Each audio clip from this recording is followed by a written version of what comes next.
Hello बच्चों, कैसे हैं आप। आज की क्लास में हम सीखेंगे कंपेयरिंग फ्रैक्शंस, जो कि आपकी टेक्स्ट बुक में है पेज नंबर 57।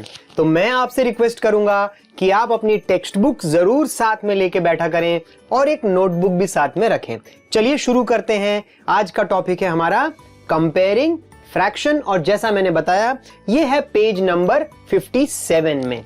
तो यहां पर ये बोल रहा है in this picture given below, जैसे आपको यहां पर एक पिक्चर दिखाई दे रही होगी, each of the strips of equal length have some shaded parts. तो ये कहा गया है कि यहां पे कुछ स्ट्रिप्स आपको दिखाई दे रही हैं। एक काम करते हैं, उसमें कुछ शेडेड पार्ट्स हम बना देते हैं। तो मान लेते हैं कि ये हमारा पहली वाली स्ट्रिप में ये हमारा शेडेड पार्ट है और आगे बोला है write the fraction shown by the shaded part of each strip in the box next to it. तो इसके आगे हम एक बॉक्स क्रिएट कर लेते हैं और उसमें वो फ्रैक्शन लिखेंगे जो ये शेडेड पार्ट रिप्रेजेंट कर रहा होगा। तो पहले वाले स्ट्रिप में half of the strip is shaded, तो ये हो गया 1/2, राइट। दूसरी वाली स्ट्रिप पर आ जाते हैं। दूसरी वाली स्ट्रिप में शेडेड पोर्शन ये है। सो हमने एक होल को 3 इक्वल पार्ट्स में डिवाइड कर दिया है, तो ईच पार्ट बन जाएगा, आपको पता है, 1/3। यहां पर थर्ड स्ट्रिप में भी हम इस पार्ट को शेड कर देते हैं और यहां पर जो आपका एक होल है वो 4 पार्ट्स में डिवाइड कर दिया गया है, 4 equal parts. So each part will be 1/4। आगे वाले बॉक्स में हमको लिखना पड़ेगा 1/5, क्योंकि शेडेड पोर्शन जो है वो 1/5 है। 1 2 3 4 5 इक्वल पार्ट्स में। और जो लास्ट स्ट्रिप है उसमें आपका एक पूरा जो स्ट्रिप है उसको 6 इक्वल पार्ट्स में डिवाइड किया गया। ये देखिए 1 2 3 4 5 एंड 6, और एक पार्ट को हमने किया है शेड। तो इसका आंसर आपको लिखना है 1/6। क्या ये पॉइंट आप सबको क्लियर हुआ? हमें स्ट्रिप्स दी गई थी और स्ट्रिप्स में कुछ शेडेड पोर्शन थे। शेडेड पोर्शन को हमने यहां पर रिप्रेजेंट किया, तो हमारा आंसर आया 1/2, 1/3, 1/4, 1/5, 1/6। इससे पहले कि हम आगे चलें और क्वेश्चन नंबर 2, कुछ क्वेश्चंस हमको आगे दिए हैं। Now look at the pictures and the fractions written in the boxes and answer the following questions. There are 8 questions we have to answer based on these strips. तो एक काम करते हैं, इस स्ट्रिप को थोड़ा और अच्छे से समझ लेते हैं ताकि वो क्वेश्चंस के आंसर देना हमारे लिए बिल्कुल ही आसान हो जाए।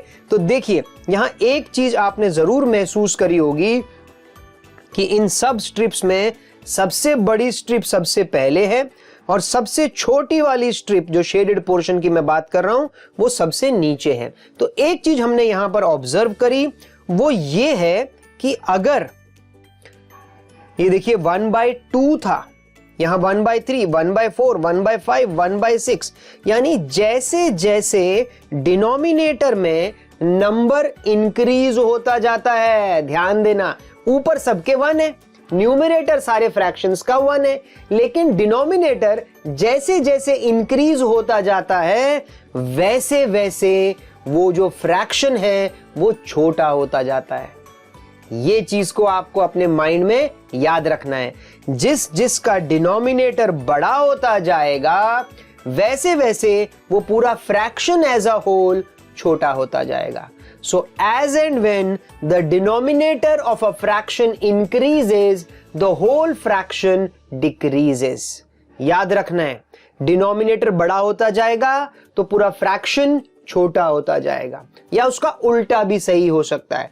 अगर आपका डिनोमिनेटर छोटा होता जाएगा तो आपका पूरा फ्रैक्शन बड़ा होता जाएगा। चलिए आपको देख करके बताते हैं। जैसे देखिए यहां पर है 1/2 और ये है 1/3। 1/2 और 1/3 में किसका डिनोमिनेटर बड़ा है? 1/3 का डिनोमिनेटर बड़ा है, तो डिनोमिनेटर तो बड़ा हो गया, बट पूरा जो फ्रैक्शन था 1/3 जो कि शेडेड पोर्शन से यहां पे रिप्रेजेंट किया गया है वो छोटा हो गया। तो आई होप ये पॉइंट अब आपको क्लियर हो गया होगा।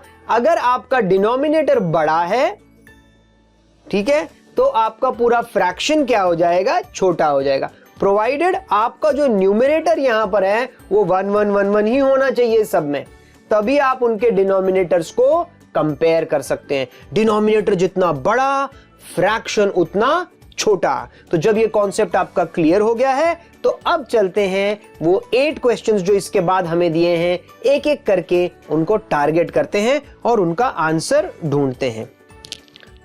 चलिए, हमारा जो नेक्स्ट क्वेश्चन जो यहां पर दिखाई दे रहा है वो बोल रहा है which is the smaller fraction? इन दोनों फ्रैक्शंस में से छोटा फ्रैक्शन कौन सा है? इन दोनों फ्रैक्शन में से छोटा फ्रैक्शन कौन सा है? सो छोटा फ्रैक्शन अभी अभी आपको बताया, जिसका डिनोमिनेटर बड़ा होगा वो फ्रैक्शन छोटा हो जाएगा। यानी इन दोनों में से छोटा फ्रैक्शन है 1/3, जिसका डिनोमिनेटर बड़ा वो फ्रैक्शन छोटा। राइट? आगे चलते हैं। My dear students, question number 2, which is the smaller fraction? फिर से कॉन्सेप्ट वही होगा, जिसका डिनोमिनेटर बड़ा वो फ्रैक्शन छोटा। सो 1/5 और 1/6 में से किसका डिनोमिनेटर बड़ा? 1/6 का डिनोमिनेटर बड़ा।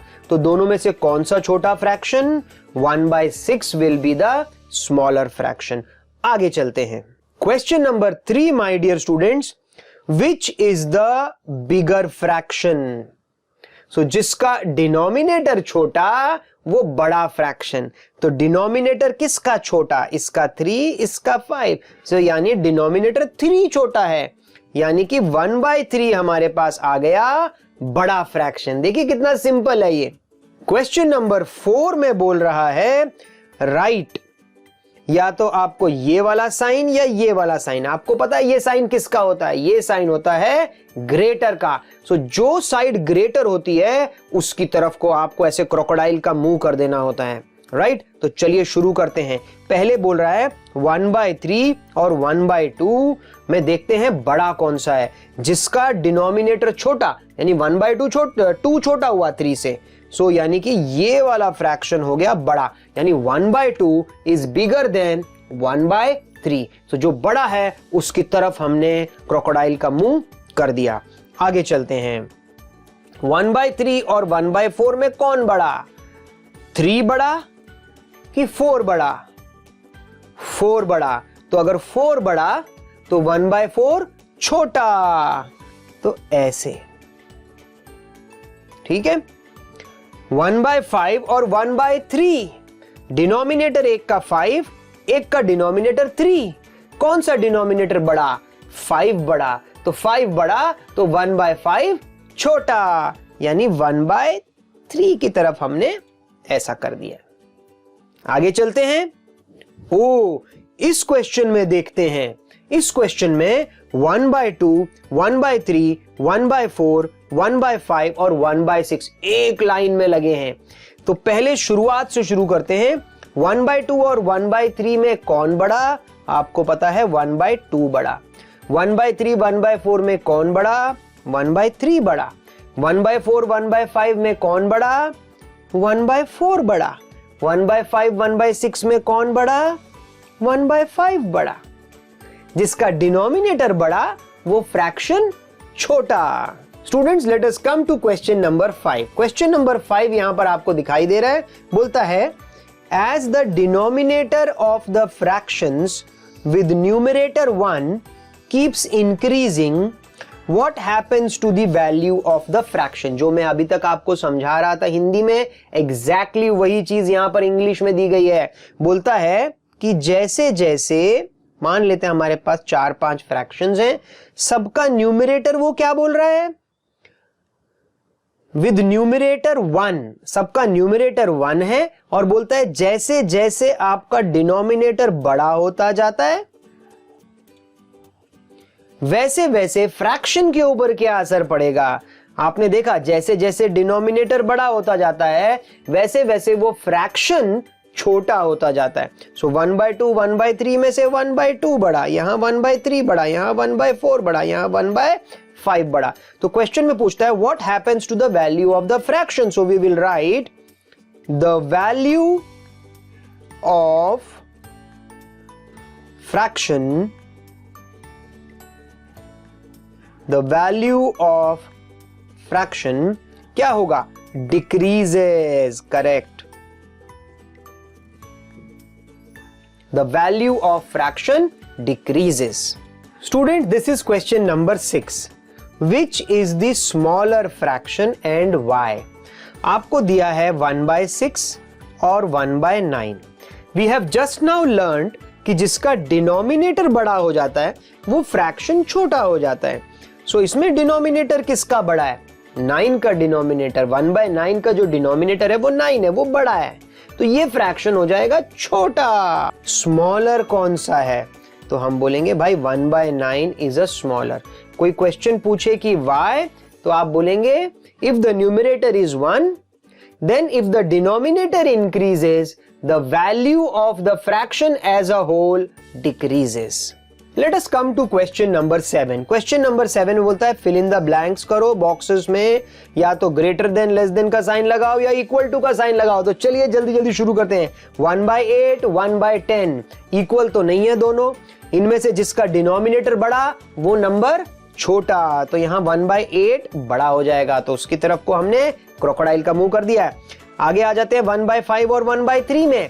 1/5 और 1/3 में डिनोमिनेटर 1/5 का बड़ा, तो एज अ होल 1/3 आपका हो जाएगा बड़ा नंबर। 1/4 और 1/2 डेफिनेटली 1/2 बड़ा होता है। देखिए ये आप डायरेक्टली भी पता लगा सकते हो, 1/4 और 1/2। 1/4 का मतलब क्या है, अगर आपके पास एक पूरा पिज्जा है, 1/4 मतलब उसको आपने 4 इक्वल पार्ट्स में बांटने और एक पार्ट आपको मिलेगा उसमें से, जबकि 1/2 का मतलब उसी पिज्जा को आपको सिर्फ 2 पार्ट्स में कट करना है और वो हाफ पार्ट आपको मिलेगा, तो डेफिनेटली 1/2 बड़ा होता है 1/4 से। 1/3 1/3 यहां तो आ जाएगा इक्वल टू का साइन, बिकॉज दोनों सेम है। चलते हैं, और 2-3 इसमें पार्ट्स हैं, 1/15 और 1/20। 1/15 और 1/20 में से बार बार कॉन्सेप्ट वही है, जिसका डिनोमिनेटर बड़ा वो फ्रैक्शन छोटा, जिसका डिनोमिनेटर बड़ा वो फ्रैक्शन छोटा, जिसका डिनोमिनेटर बड़ा वो फ्रैक्शन छोटा, तो दूसरा वाला फ्रैक्शन हो जाता है बड़ा। अब चलते हैं क्वेश्चन नंबर 8 की तरफ। क्वेश्चन नंबर 8 बोल रहा है यू हैव अ फ्रूट,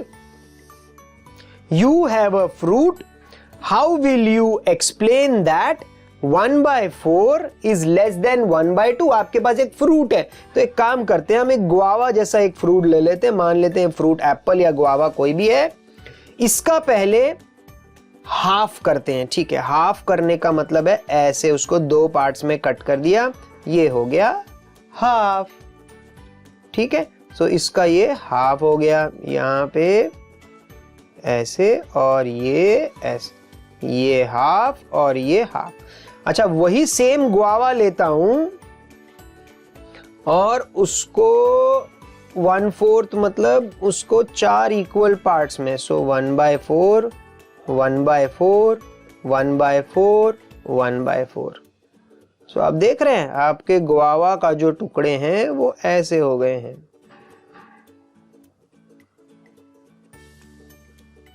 ये सब 1/4 हैं, 1/4 1/4 1/4 1/4। तो पूछा है आप कैसे बताओगे कि 1/2 इज बिगर देन 1/4। तो यहां पर आपको दिख ही रहा है कि 1/2 इज बिगर देन 1/4। आपने ड्रॉ करके भी दिखा दिया, एक फ्रूट को 1/2 यानी कि उसको 2 इक्वल पार्ट्स में कन्वर्ट किया, और दूसरी तरफ एक फ्रूट को आपने 4 इक्वल पार्ट्स में कन्वर्ट किया, तो आपने यहां दिखा भी दिया कि 1/2 1/4 से बड़ा होता है। बट अगर आपसे कोई पूछे मैथ्स के एंगल से बताओ तो आप क्या बोलोगे? As the value of denominator increases the value of the fraction decreases. So 1/2 और 1/4 में 1/4 का जो डिनोमिनेटर है वो 4 है, वो बड़ा है, so therefore 1/4 is smaller as compare to 1/2। I hope आपको ये सब चीजें अच्छे से समझ में आ गई होंगी। अगली क्लास में आपके साथ मिलते हैं एक नया वीडियो लेकर के। Thank you very much.